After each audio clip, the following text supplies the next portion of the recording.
వారసత్వంగా భూమి వస్తే ఆ భూమిని ఎట్లా అంటే పట్టా పొందాలి, ఎట్లా పాస్ పుస్తకం పొందాలి? ఇది కూడా ధరణి చాలా సమస్యలు సృష్టించింది.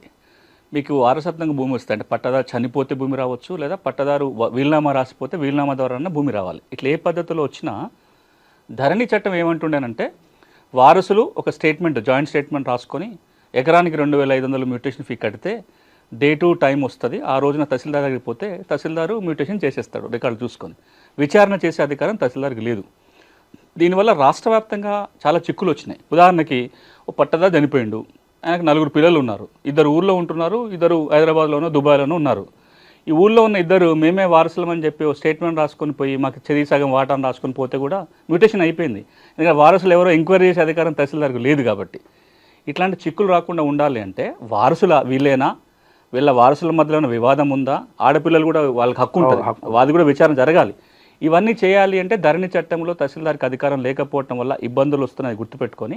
ఇప్పుడు భూభారతి చట్టం ఏమంటుందంటే మీకు పట్టదారు చనిపోతే వారసత్వంగా భూమి వచ్చినా, లేదా మీ దగ్గర వీలునామా ఉన్నా ఒక జాయింట్ స్టేట్మెంట్ రాయటం కానీ, లేదా మీ వీలునామా కాగితాన్ని కానీ దరఖాస్తుతో పాటు పెట్టి తహసీల్దార్కి అప్లై చేయాలి.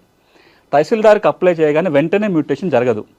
30 రోజుల్లోగా తహసీల్దారు ఎంక్వైరీ చేయాలి, వారసులకు నోటీసులు ఇవ్వాలి, విచారణ చేసి వారసుల మధ్యలో వాటా నిర్ధారణ చేసుకొని వివాదం లేదని నిర్ధారణకు వచ్చినాక 30 రోజుల్లో మ్యూటేషన్ చేస్తాడు. ఆ మ్యూటేషన్ ఆర్డర్ ద్వారానే రికార్డులో మార్పు వస్తుంది. ఇక చాలామందికి ఏమనుకోవచ్చు అంటే తహసీల్దార్ 30 రోజులుగా చేయకపోతే ఎట్లా, మళ్ళీ ఇంతకుముందులాగా 6 నెలల్లో సంవత్సరం కాలయాపన చేస్తే ఇబ్బంది అవుతుందని చాలామందికి అనుమానం ఉంటుంది.